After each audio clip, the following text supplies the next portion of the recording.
বড়দের মতো শিশুরাও আক্রান্ত হয় কিডনি রোগে। বিভিন্ন বয়সে ভিন্ন ভিন্নভাবে কিডনি রোগে ভোগে শিশুরা। শিশুদের কিডনি রোগের চিকিৎসা বয়স্কদের কিডনি রোগের চিকিৎসা থেকে সম্পূর্ণ ভিন্ন, কারণ তাদের অসুস্থতার ধরন বড়দের থেকে কিছুটা আলাদা। কিডনির অসুখের বড় বিভ্রান্তি হলো এর সমস্যা ধরা পড়তে সময় নেই, এজন্য প্রয়োজন সঠিক সময়ে চিকিৎসা নেওয়া। দর্শক, আজকের বুদ্ধিবাড়িতে আমরা আলোচনা করব শিশুর কিডনি রোগ নিয়ে। আলোচনার জন্য স্টুডিওতে উপস্থিত আছেন ডাক্তার ফারহানা ইয়াসমিন, শিশু কিডনি রোগ বিশেষজ্ঞ। ম্যাম, আপনাকে স্বাগত বুদ্ধিবাড়িতে। কেমন আছেন? ধন্যবাদ আপনাকে। ভালো আছি আলহামদুলিল্লাহ। শিশুর কিডনি রোগ নিয়ে কথা বলছি। শুরুতে যদি জানতে চাই যে শিশুদেরও কি কিডনি রোগ হয়? আচ্ছা, ধন্যবাদ আপনাকে। শিশুদের কি কিডনি রোগ হয় কিনা? অবশ্যই হয়, কিন্তু আমাদের অনেকের ভুল ধারণা যে কিডনি রোগটা মনে হয় বড়দের শুধু, কিন্তু তা না। শিশুদেরও কিডনি রোগ হয় এবং এই রোগটি মায়ের পেট থেকে শুরু হতে পারে। এবং এই রোগ যখন মায়ের পেটে বাচ্চাটা থাকে তখন তার বিভিন্ন জন্মগত ত্রুটি থাকতে পারে। সেটা মায়ের পেটে থাকতে মায়ের পেটে যদি পানি কম বেশি হয় সেই লক্ষণটা দিয়ে আমরা বুঝতে পারি। এরপর আমরা জন্মের পরে একটা বাচ্চার প্রস্রাবের অবস্থাটা দেখে বোঝা যায় যে তার কোনো কিডনিতে সমস্যা আছে কিনা। অনেক সময় দেখা যায় যে বাচ্চাটা প্রস্রাব করছে না ঠিক মতো, প্রস্রাবটা আটকে যাচ্ছে, অথবা প্রস্রাবের ধারাটা দূরে গিয়ে পড়ছে না, অথবা দেখা যাচ্ছে যে ফোঁটা ফোঁটা প্রস্রাব হচ্ছে। ও প্রস্রাব হয়ে গেল কিন্তু তারপরেও ফোঁটা ফোঁটা প্রস্রাব হচ্ছে। এরকম যদি আমরা দেখি বাচ্চার জন্মের সাথে সাথে 1-2 দিনের মধ্যে, তখন আমাদেরকে অবশ্যই চিকিৎসকের শরণাপন্ন হতে হবে। তখন বুঝতে হবে যে বাচ্চার কিডনিতে জন্মগতভাবে কোন ধরনের পর্দা থাকতে পারে অথবা ত্রুটি থাকতে পারে। কি ধরনের রোগ আসলে শিশুদের কিডনিতে হয়ে থাকে? আচ্ছা, শিশুদের কিডনি রোগের মধ্যে এখন যেটা বলছিলাম যে জন্মগত ত্রুটি, এটা ছাড়াও বাচ্চাদের অনেক ধরনের অসুখ হয়ে থাকে। এর মধ্যে সবচেয়ে বেশি আমরা যেসব রোগী পাচ্ছি আমাদের হাসপাতালে, তার মধ্যে নেফ্রোটিক সিনড্রোম, এই রোগটা বেশি পাচ্ছি। তারপরে অ্যাকিউট গ্লোমেরুলোনেফ্রাইটিস বা এজিএন আমরা যেটাকে বলি সেটা পাচ্ছি। বাচ্চাদের প্রস্রাবে ইনফেকশন, ইউরিনারি ট্র্যাক্ট ইনফেকশন, বাচ্চাদের প্রস্রাবে ইনফেকশন, এই রোগী পাচ্ছি। এবং আরেকটা জিনিস হচ্ছে কিছু অ্যালার্মিং, যেমন ডিসইলেক্ট্রোলাইটেমি আমরা বলি, শরীরের লবণের তারতম্য, লবণ বেড়ে যাওয়া কমে যাওয়া, এই ধরনের রোগীগুলো আমরা বেশি পাচ্ছি। কি ধরনের লক্ষণ আসলে শিশুদের শরীরে প্রকাশ পায়? আচ্ছা, শিশুদের রোগের লক্ষণ যদি আমি কিডনি রোগের লক্ষণের মধ্যে যদি নেফ্রোটিক সিনড্রোম নিয়ে আমি বলতে যাই, তাহলে বাচ্চা এই রোগটা সাধারণত 2 থেকে 8 বছর বয়সে বাচ্চাদের বেশি হয়ে থাকে। প্রথমে মারা যেটা লক্ষ্য করবে যে বাচ্চার সকালবেলা ঘুম থেকে উঠে চোখের চারপাশটা একটু ফোলা ফোলা থাকবে। তো এই চোখের ফোলা ফোলাটা নিয়ে মারা বেশিরভাগ সময় অ্যালার্জি ভেবে বিভিন্ন ডাক্তার দেখাচ্ছে, অনেক সময় কবিরাজের কাছে যাচ্ছে বা হোমিওপ্যাথ করছে। এরপর যখন একটা সময় যে ওই ফোলাটা বেড়ে যাচ্ছে, ওর পেটটা ফুলে যাচ্ছে, ওর পায়ে পানি চলে আসতেছে, বাচ্চাটা সিভিয়ার হয়ে যাচ্ছে, প্রস্রাবের পরিমাণ কমে যাচ্ছে, তখন তারপরেও ফার্মেসি ঘুরে বিভিন্ন ডাক্তার ঘুরে তারপর ওরা একজন পিডিয়াট্রিক নেফ্রোলজিস্টের শরণাপন্ন হচ্ছে। তো আমার একটা আবেদন থাকবে যে বাচ্চা যখন চোখ মুখ ফোলা বা শরীরে পানি আসবে তখন সময় ক্ষেপণ না করে অবশ্যই দ্রুত ডাক্তারের কাছে যেতে হবে। সময় ক্ষেপণ করলে আসলে ভয়াবহতা বেড়ে যাচ্ছে এবং রোগটি জটিল হয়ে পড়ছে। ম্যাম, আমরা এরকম কিছু রোগীর অভিভাবকদের সাথে কথা বলেছি যারা কিডনি রোগে অলরেডি ভুগছেন। তো তারা আসলে কি বলছেন একটু দেখে নেব।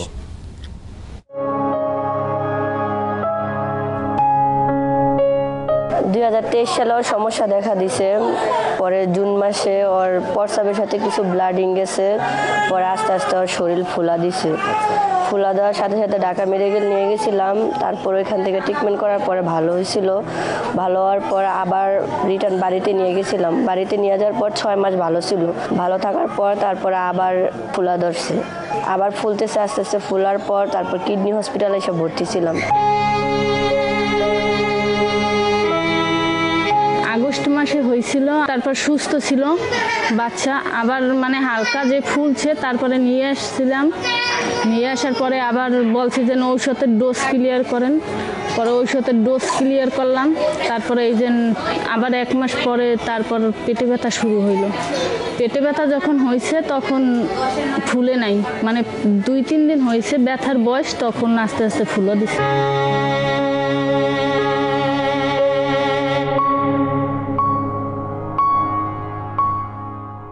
আগে জানতাম যে বড়দের হয় কিন্তু ছোটদের হয় না। তারপরে যে ডাক্তার দেখেছি, নর্মাল ডাক্তার, সেখানে ওষুধ বড়ি খাওয়ানোর পর একটু কম ছিল। কমার পরে তারপরে আবার ফুলছে মতো, তখন আবার বড় ডাক্তার দেখেছি। ডাক্তার বলছে রিপোর্টে জ্বর, কিডনির সমস্যা।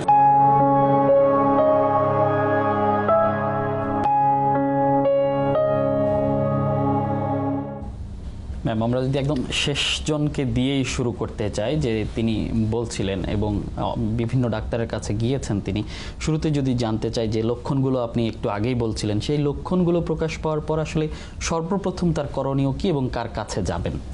আচ্ছা, ধন্যবাদ আপনাকে। সর্বপ্রথম যদি মা এসব লক্ষণ দেখে, অবশ্যই একজন যদি পেডিয়াট্রিক নেফ্রোলজিস্ট বা শিশু কিডনি রোগ বিশেষজ্ঞ এরকম ডাক্তার উনি আশেপাশে না পান, অবশ্যই একজন MBBS ডিগ্রিধারী চিকিৎসকের কাছে যাবেন। উনি অবশ্যই ফার্মেসিতে যাবেন না এবং অবশ্যই হোমিওপ্যাথ, কবিরাজ এসব ওষুধ খাবেন না। কারণ একে তো তার রোগের চিকিৎসা হবে না, প্লাস হচ্ছে আপনার এসব হোমিওপ্যাথ, কবিরাজের যেসব ওষুধ দিচ্ছে সেগুলো কিন্তু ওর কিডনি দিয়ে বের হবে এবং কিডনিটাকে আরও ফার্দার ড্যামেজ করবে। সেজন্য অবশ্যই যত দ্রুত সম্ভব একজন পেডিয়াট্রিক নেফ্রোলজিস্টের শরণাপন্ন হতে হবে।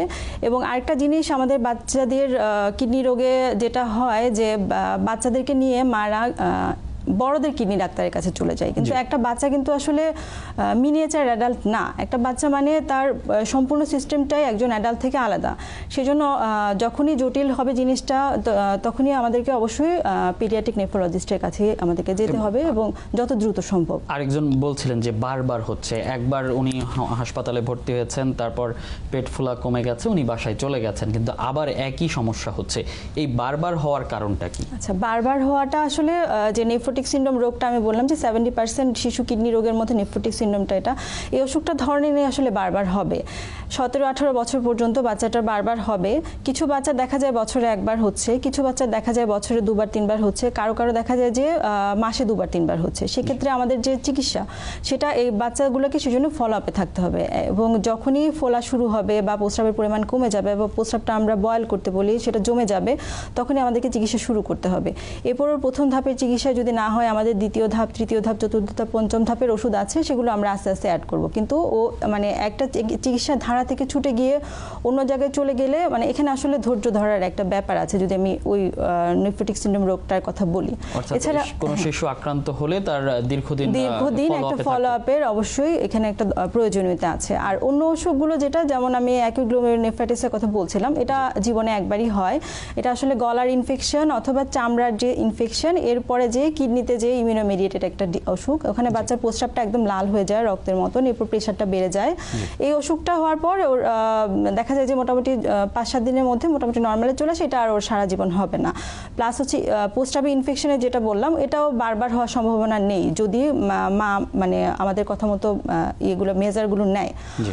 আর হচ্ছে এই নেফ্রোটিক সিন্ড্রোমের যে বাচ্চাগুলো, ওদের মাদেরই আসলে এটাই যে লং টার্ম ফলো আপটা লাগে। কিডনি রোগ হচ্ছে, যে এর কারণ কি আসলে মূলত? ধন্যবাদ। শিশুদের কিডনি রোগ আসলে কারণ বলতে গেলে কিছু তো আমার একদম জন্মগত ত্রুটি, যেটা কিছু জেনেটিক কজ আছে, কিছু আপনার অ্যাকোয়ার্ড, মানে আমরা কোনো কারণে, সেই কারণগুলোর মধ্যে 1 নাম্বার কারণ হচ্ছে যে অ্যাকিউট গ্লোমেরুলোনেফ্রাইটিস, যেটা বললাম যে বাচ্চার একটা স্ট্রেপ্টোককাস দিয়ে গলায় ইনফেকশন হলো অথবা স্কিনে ইনফেকশন হলো, সেটা 4 থেকে 8 সপ্তাহের মধ্যে ওই ইনফেকশনটার ইমিউনোমেডিয়েটেড কমপ্লিকেশনের কারণে ওর কিডনিতে যে ওই প্রবলেমটা শুরু হবে, তখন ওর প্রস্রাবটা লাল হয়ে যাবে, এরপর যে ওর প্রেশার বেড়ে যাবে, চোখ মুখ হালকা ফুলে যেতে পারে। আর প্রস্রাবে ইনফেকশনের কারণ যদি আমি বলি, সেটাও এখানে হাইজিন একটা অনেক বড় জিনিস। দেখা যায় যে হাইজিনটা মেনটেন করা হচ্ছে না বাচ্চাদের। আর এই শীতের সিজনে আসলে বাচ্চারা একটু পানিটা কম খাচ্ছে, সে কারণে হচ্ছে প্রস্রাবটা কম হচ্ছে। এরপরে হচ্ছে ওরা ওয়াশরুমে যেতে চায় না, দেখা যায় অনেক প্রলং টাইম ধরে প্রস্রাবটা চেপে রাখছে, বা রাতে ঘুমানোর আগে ওরা প্রস্রাব করছে না, এইগুলো। তারপর হচ্ছে কনস্টিপেশন একটা বড় জিনিস, যে ওর যদি পায়খানাটা কষা থাকে, এটা থেকে কিন্তু প্রস্রাবে ইনফেকশন হতে পারে। খাবার দাবারে যদি আসি, নবজাতক তো আমরা বলছি 6 মাস পর্যন্ত মায়ের দুধ, বুকের দুধ খাওয়াবে, তো এরপরে আসলে কি ধরনের খাবার আসলে বাবুদের দেওয়া উচিত যে কিডনি রোগ প্রতিরোধে? আচ্ছা, খাবার দাবারের দিকে আপনার যদি বলেন, অবশ্যই খাবার দাবারের একটা রোল আছে কি, আমাদের শরীরের ইমিউনিটি যদি ভালো থাকে, মানে পুষ্টিকর খাবার আমরা যদি খাই, এবং পুষ্টিকর খাবার বলতে আসলে কি বুঝি, যেটা আমার বাসায় তৈরি, আমি সকালবেলা ঘুম থেকে উঠে যেটা খাচ্ছি, আমি আমার বাচ্চাকে সেটাই খাওয়াবো, অথবা দুপুরে রাতে আমরা যেটা খাচ্ছি সেটাই আমার বাচ্চাকে খাওয়ানোর অভ্যাস করবো। তা আমার বাচ্চার জন্য আলাদাভাবে আমি সুজি, সাগু, সেরেলাক এগুলো খাওয়াবো, এটা একদমই উচিত না। হ্যাঁ, কারণ এসব খাবার আসলে মানে এসব খাবারে ভেজাল থাকে, এগুলো আসলে বাচ্চাদের আলটিমেটলি যে ক্ষতি করে। সো এটা আমি বলবো যে আপনি যা খাবেন, আপনার বাসায় যে খাবারটা তৈরি হবে সেটাই আপনি আপনার বাচ্চাকে দিবেন, তাহলে আপনার বাচ্চার ইমিউনিটিটা ভালো হবে, রোগ প্রতিরোধ ক্ষমতাটা ভালো হবে, প্লাস হচ্ছে হাইড্রেশনটা মেনটেন করতে হবে। বাচ্চাগুলো দেখা যায় যে এই ঠান্ডার মধ্যে পানিটা ঠান্ডা থাকে, পানিটা খেতে চায় না, ওয়াশরুমে যেতে চায় না, ঘুমানোর আগে মানে প্রস্রাব করতে চায় না। তো এই জিনিসগুলো একটু এক্সট্রা কেয়ার নিতে হবে মা বাবাকে আর কি। এবং অনেকেই একদম শুরুতেই কিন্তু আমরা এই আলাপ করেছি যে সময় ক্ষেপণের বিষয়টা, যে মনে করেন যে শিশুদের তো হচ্ছে না, তখন হচ্ছে সময় ক্ষেপণ করতেছে। এই সময়টা আসলে কতটুকু পাওয়া যায় বা কত সময় পরে গেলে শিশুর কিডনিতে আসলে ভয়াবহ রূপ নিচ্ছে? আচ্ছা, ধন্যবাদ। আসলে শিশুদের কিডনির রোগ একদম এখানে সময় ক্ষেপণ করাটা খুবই মানে ডেঞ্জারাস বলবো আমি, কারণ শিশুর কিডনি যে রোগে আমি ধরি না কেন সেটা সাথে সাথে চিকিৎসা শুরু করতে হবে। আমি বিভিন্ন জায়গায় ঘুরে আরো ভুল চিকিৎসা নিয়ে ওটাকে আরো জটিল করলে একটা সময় দেখা যাবে একটা রোগ থেকে আরেকটা রোগ হয়ে যাচ্ছে। ওর নেফ্রোটিক সিনড্রোম, সেটা মিসম্যানেজমেন্ট হতে হতে একটা সময় যে ওর কিডনির মাত্রাটা বেড়ে যাবে, ওর একেআই হয়ে যাবে, ওর সিকেডি হয়ে যাবে, হ্যাঁ, কিডনিটা ড্যামেজ হয়ে যাবে, এরপর যে ওর ট্রান্সপ্লান্ট করতে হবে অথবা ডায়ালাইসিস লাগবে। সেই জন্য একদমই সময় ক্ষেপণ করা যাবে না। যদি আমাদের মনে হয় যে আমার বাচ্চার কিডনির সমস্যা থাকতে পারে, আমার কাছে মনে হচ্ছে, তখনই আমাকে একজন চিকিৎসকের শরণাপন্ন হয়ে আমাকে যতটুকু যা করার সেটা করতে হবে। এবং শিশুর যেই কিডনি রোগ হচ্ছে এবং চিকিৎসা পদ্ধতির ব্যাপারে যদি আমরা আসতে চাই, যে শিশুর কিডনি রোগের চিকিৎসা পদ্ধতি কি রয়েছে? আচ্ছা, শিশুর কিডনি রোগের চিকিৎসা যদি বলতে যাই, এখানে আমরা নেফ্রোটিক সিনড্রোমের আসলে আমরা ওষুধের কথা যেটা আমি বললাম যে প্রেডনিসোলোন বা স্টেরয়েড যেটা বলে, ওটা আমরা প্রথম অ্যাটাক থেকে শুরু করে 3 মাস, এরপরে হচ্ছে ওর পরবর্তীতে রিল্যাপসে ওরকম করে দিতে থাকি আমরা। এরপরে যে ওর দ্বিতীয় লাইন, তৃতীয় লাইন, চতুর্থ লাইনের ওষুধগুলো পায়। এরপরে ইউরিনারি ট্র্যাক্ট ইনফেকশন যদি বলি, ওখানে আসলে অ্যান্টিবায়োটিক একটা রোল আছে। ওর যে প্রস্রাবটা আমরা পরীক্ষা করে দেখবো যে কি ধরনের জীবাণু দিয়ে হয়েছে এবং কালচার সেন্সিটিভিটিতে কি অ্যান্টিবায়োটিকটা ওর সেন্সিটিভ, সেটা আমরা দিব। এরপরে যে এজিএন এর কথা যদি আমি বলছিলাম, যেটা এখানে আমার প্রেশারটা কন্ট্রোল করতে হবে, বা বাচ্চার হচ্ছে প্রেশার কন্ট্রোল করে একটু ফ্লুইডটা রেস্ট্রিকশন করতে হয়। হ্যাঁ, এরপরে পরবর্তী ওষুধ যদি আমি ধরি যে একেআই, মানে কিডনিটা ড্যামেজ হয়ে গেছে বা যে কোনো কারণে হোক একেআই হয়েছে বাচ্চাটা, সেক্ষেত্রে আমার একটা ডায়ালাইসিসের রোল আছে। এটা পেটের ডায়ালাইসিস হতে পারে, রক্তের ডায়ালাইসিস হতে পারে। আর হচ্ছে আপনার সিকেডি বা ক্রনিক কিডনি ডিজিজ বা বড়দের যে কিডনি ডিজিজ আমরা বলি, যে বাচ্চার কিডনিটা আসলে 3 মাসের বেশি যখন ড্যামেজ থাকে তখন আমরা এটাকে সিকেডি বলি। মানে ওর কিডনিটা আসলে ড্যামেজ হয়ে গেছে এবং এটা এরপরে যে যতটুকু ক্ষতি হয়েছে ওটার ব্যাক হবে না, মানে ফার্দার যাতে প্রোগ্রেস না করে, সেক্ষেত্রে এই বাচ্চাগুলো আসলে ডায়ালাইসিস ডিপেন্ডেন্ট থাকে। আপনারা ওখানে দেখাচ্ছিলেন যে একটা বাচ্চা ডায়ালাইসিস পাচ্ছে, এরকম হেমোডায়ালাইসিস পাচ্ছে, এর পরবর্তীতে যে এই বাচ্চাগুলোর প্ল্যান থাকে যে আমরা ওদের ট্রান্সপ্লান্ট করার একটা প্ল্যান থাকে আর কি। সেক্ষেত্রে বাংলাদেশের চিকিৎসা ব্যবস্থার কথা বাংলাদেশে আমাদের হাসপাতালের কথা যদি বলেন, আমরা পেরিটোনিয়াল ডায়ালাইসিস, হেমোডায়ালাইসিস, তারপর হচ্ছে এইচইউএস বলে বাচ্চাদের একটা রোগ আছে যেখানে প্লাজমা ফেরেসিস করতে হয়, মানে রক্তের প্লাজমাটাকে চেঞ্জ করে, ওটা আমরা আমাদের হাসপাতালে আমাদের প্লাজমা ফেরেসিস মেশিন আছে। কিন্তু যে আমাদের একটা দিকে একটু পিছনে, সেটা হচ্ছে আমরা ট্রান্সপ্লান্টটা এখনো শুরু করতে পারিনি, ওটা আমাদের প্রসেসিং এ আছে। অর্থাৎ বলা যাচ্ছে বাংলাদেশ শিশু হাসপাতালে অনেকগুলো চিকিৎসাই হচ্ছে এখন। জি। এবং যদি বলতে চাই যে যদি কারো কিডনি রোগ হয়ে যায় কোনো বাবুর, সেটা কি সুস্থ হওয়া সম্ভব কিনা? আচ্ছা, আমি একটু বলতে যাচ্ছি যে শিশু হাসপাতালে আসলে আমাদের যে আইসিইউ আছে, মানে আমরা যেটা বলি critical care nephrology and dialysis, এটা কিন্তু বাংলাদেশের একমাত্র শিশুদের কিডনির আইসিইউ। হ্যাঁ, এটা আসলে আমরা যখন শুরু করেছিলাম তখন এশিয়ার মধ্যে একমাত্র শিশু কিডনি আইসিইউ ছিল। এখানে কিন্তু একদম ক্রিটিক্যাল, একদম দেশে বিভিন্ন জায়গা থেকে রেফার হওয়া বাচ্চাগুলো আসে। এখানে আপনারা সবসময় 24 ঘন্টা সার্ভিস পাবেন, 9টা-10টা বেড আছে আমাদের ওখানে। 24 ঘন্টা যে কোনো সময় রোগী আসলে আমরা পেরিটোনিয়াল ডায়ালাইসিস করছি, আমরা হেমোডায়ালাইসিস করছি, আমরা হচ্ছে প্লাজমা ফেরেসিস করছি। তো এই জন্য আমি বলবো যে বাচ্চাগুলোর যদি এরকম আইসিইউ দরকার হয় বা আইসিইউ হয়, যাতে রেফার করে। যদি বলতে চাই যে এই যে কিডনি রোগী আপনারা পাচ্ছেন, এটি ঢাকা কেন্দ্রিক বা আঞ্চলিক ক্ষেত্রে আসলে বেশি হচ্ছে নাকি ঢাকা কেন্দ্রিক বেশি হচ্ছে? এর প্রভাবটা আসলে কোথায় পড়ছে বেশি? আচ্ছা, এখন আসলে ওরকম ভাবে রিজিয়ন করা হয়নি, কিন্তু কথা হচ্ছে যে আপনার বাইরে থেকে যেসব রোগীগুলো আমরা পাচ্ছি, ওরা দেখা যায় যে 3টা-4টা স্টেপ পার হয়ে আমাদের কাছে আসছে, ততক্ষণে কিন্তু মোটামুটি কমপ্লিকেটেড হয়ে যায়। হ্যাঁ, আমাদের কাছে যখন আসে আসলে একটা পর্যায়ে পর্যন্ত আমাদের হাতে কিছু থাকে, কিন্তু যখন একদমই সিভিয়ার কন্ডিশনে আসে যে আসলে ডায়ালাইসিস দিয়েও রেসপন্স করছে না, 2বার 3বার আমরা ডায়ালাইসিস দিচ্ছি বাট কোনো ইউরিন আউটপুট হচ্ছে না, কারণ এর আগে ওর যেই ফেজটাতে ও ছিল, যেখানে গেলে ওর চিকিৎসা করলেও ভালো হতো, সেই ফেজটাতে ও বিভিন্ন জায়গায় ঘুরে ঘুরে ঘুরে ঘুরে সময়টা নষ্ট করে আমাদের কাছে আসছে। সো ঢাকার মধ্যে যারা আসে ওরা দেখা যায় যে মোটামুটি সময়েই চলে আসে, হয়তো একটা প্রাইভেট কোথাও গেল চলে, যত দ্রুত সম্ভব।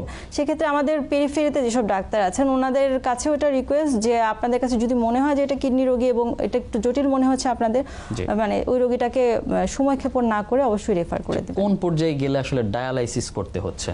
আচ্ছা, ডায়ালাইসিস আসলে ওই যে আমি যেটা বললাম যে কিডনির মাত্রাটা যখন বাড়তে থাকবে, কিডনির মাত্রা এখন ওটা আপনার প্রি রেনাল কজ যদি আমরা ধরি যে বাচ্চাটার বমি হয়েছে, ডায়রিয়া হয়েছে, ওভাবে রিহাইড্রেশন করা হয়নি, এক পর্যায়ে যে দেখা গেল যে ওর ইউরিন আউটপুট একদমই বন্ধ, প্রস্রাব হচ্ছে না, কিডনির মাত্রা করলে দেখা গেল যে ওটা বেড়ে গেছে অনেক।